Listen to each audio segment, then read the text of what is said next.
ಕಂಡರೆ ಇಂದ್ರನ ವಜ್ರಾಯುಧವೇ ಕೈ ಜಾರಿ ಬೀಳುತ್ತಿತ್ತೋ ಅಂಥ ಮೂರು ಲೋಕದ ವೀರನನ್ನು ಯಾರು ಕೊಂದವರು? ಮರಗಲಿ ರಣಕಹಳೆ, ಸ್ವರ್ಗವನ್ನು ಮುತ್ತಲಿ ರಾಕ್ಷಸ ಪಡೆ, ದಶ ದಿಕ್ಕುಗಳಲ್ಲೂ ಹಾರಾಡಲಿ ನಮ್ಮ ವಿಜಯ ಪತಾಕೆ. ದೇವತೆಗಳು ಸಾವನ್ನು ಗೆದ್ದವರು, ಅವರನ್ನು ಎದುರಿಸಬೇಕಾದ್ರೆ ನೀನು ಸಾವನ್ನು ಗೆಲ್ಲಬೇಕು. ಸಾವನ್ನು ಗೆಲ್ಲುವುದು ಹೇಗೆ? ವರದಿಂದ. ನೀನು ಮೊದಲು ಸೃಷ್ಟಿಕರ್ತನನ್ನು ಕುರಿತು ತಪಸ್ಸು ಮಾಡಿ ಸಾವಿಲ್ಲದಂತೆ ವರವನ್ನು ಪಡೆಯಬೇಕು. ನಿಜ, ಮೊದಲು ತಪಸ್ಸು, ಆ ನಂತರ ಶತ್ರು ನಾಶ.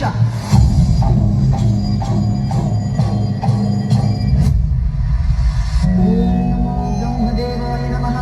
ಓಂ ನಮೋ ಬ್ರಹ್ಮದೇವಾಯ ನಮಃ. ಓಂ ನಮೋ ಬ್ರಹ್ಮದೇವಾಯ ನಮಃ. ಓಂ ನಮೋ ಮಹಿಷಿ. ತಂದೆ ಬ್ರಹ್ಮದೇವ, ನಮೋ ನಮಃ. ಮಹಿಷಿ, ನಿನ್ನ ತಪಸ್ಸಿಗೆ ಮೆಚ್ಚಿದೆ. ಬೇಕಾದ ವರವನ್ನು ಕೇಳು. ಬ್ರಹ್ಮದೇವ, ನನಗೆ ಸಾವಿಲ್ಲದಂತೆ ಅನುಗ್ರಹಿಸು. ಮಹಿಷಿ, ಹುಟ್ಟು ಸಾವು ಬಾಳಿನ ಎರಡು ಕೊನೆಗಳು. ಇದನ್ನು ಬಿಟ್ಟು ಮತ್ತೇನನ್ನಾದರೂ ಕೇಳು. ಹರಿಹರರ ಸಮಾಗಮದಿಂದ ಬಾಲಕನೊಬ್ಬ ಜನಿಸಿ ಆ ಬಾಲಕನಿಂದಲೇ ನನ್ನ ಸಂಹಾರವಾಗಬೇಕು. ತಥಾಸ್ತು.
ಸ್ವರ್ಗಾಧಿಪತ್ಯವನ್ನೇ ಪಡೆದ ಮಹಿಷಿಗೆ ಕೇವಲ ಒಬ್ಬ ಬಾಲಕರಿಂದ ಸಾವು.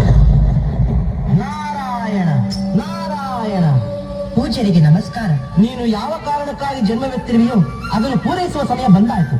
ಆ ಮಹಿಷನ್ನು ಸಂಹರಿಸಿ ಈ ಮಹತ್ತರವಾದ ಲೋಕ ಕಲ್ಯಾಣ ಕಾರ್ಯವನ್ನು ಪೂರ್ಣಗೊಳಿಸು.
जीवनं स्वामि नित्यनर्तनं हरिहरात्मजं स्वामि देवमाश्रये शरणमय्यप्प स्वामि शरणमय्यप्प शरणमय्यप्प स्वामि शरणमय्यप्प ದುಷ್ಟಶಕ್ತಿಗಳು ಲೋಕದಲ್ಲಿ ಎಷ್ಟೇ ಪರಾಕ್ರಮ ತೋರಿದರೂ ಕೂಡ ಕೊನೆಗೆ ದೈವಶಕ್ತಿಗಳು ಎದುರು ಸೋಲಲೇಬೇಕಾಗುತ್ತದೆ. ಧರೆಯ ಮೇಲೆ ಎಂದಿಗೂ ಧರ್ಮಕ್ಕೆ ಜಯ ವಿನಃ ಅಧರ್ಮ ಎಂದಿಗೂ ಗೆಲ್ಲುವುದಿಲ್ಲ, ಬಹುಕಾಲ ನಿಲ್ಲುವುದೂ ಇಲ್ಲ. ಅದು ಬಹುಬೇಗ ಅಳಿದು ಹೋಗುತ್ತದೆ. ಮಹಿಷಿಯು ಬ್ರಹ್ಮನಿಂದ ಅಭಯ ಪಡೆದು ದೇವತೆಗಳಿಗೆ ಎಷ್ಟೇ ಉಪಟಳ ಕೊಟ್ಟರೂ ಅವಳ ಆಟ ಕೊನೆಗೆ ನಡೆಯಲಿಲ್ಲ, ಬಹುಕಾಲ ಉಳಿಯಲೂ ಇಲ್ಲ. ಮುಂದೆ ಹರಿಹರ ಸಮಾಗಮವಾಗಿ ಮಣಿಕಂಠನ ಜನನವಾಗಿ ಅವಳಲ್ಲಿದ್ದ ರಾಕ್ಷಸತ್ವ ಮಾಯವಾಯಿತು. ಧರೆಯ ಜನರ ದುರಿತಗಳನ್ನು ದೂರಗೊಳಿಸುತ್ತಿರುವ ನಿತ್ಯ ಬ್ರಹ್ಮಚಾರಿಯಾಗಿ ಶಬರಿಗಿರಿನಾಥನಾಗಿ ಮೆರೆಯುತ್ತಿರುವ ಅಯ್ಯಪ್ಪನ ನೃತ್ಯ ರೂಪ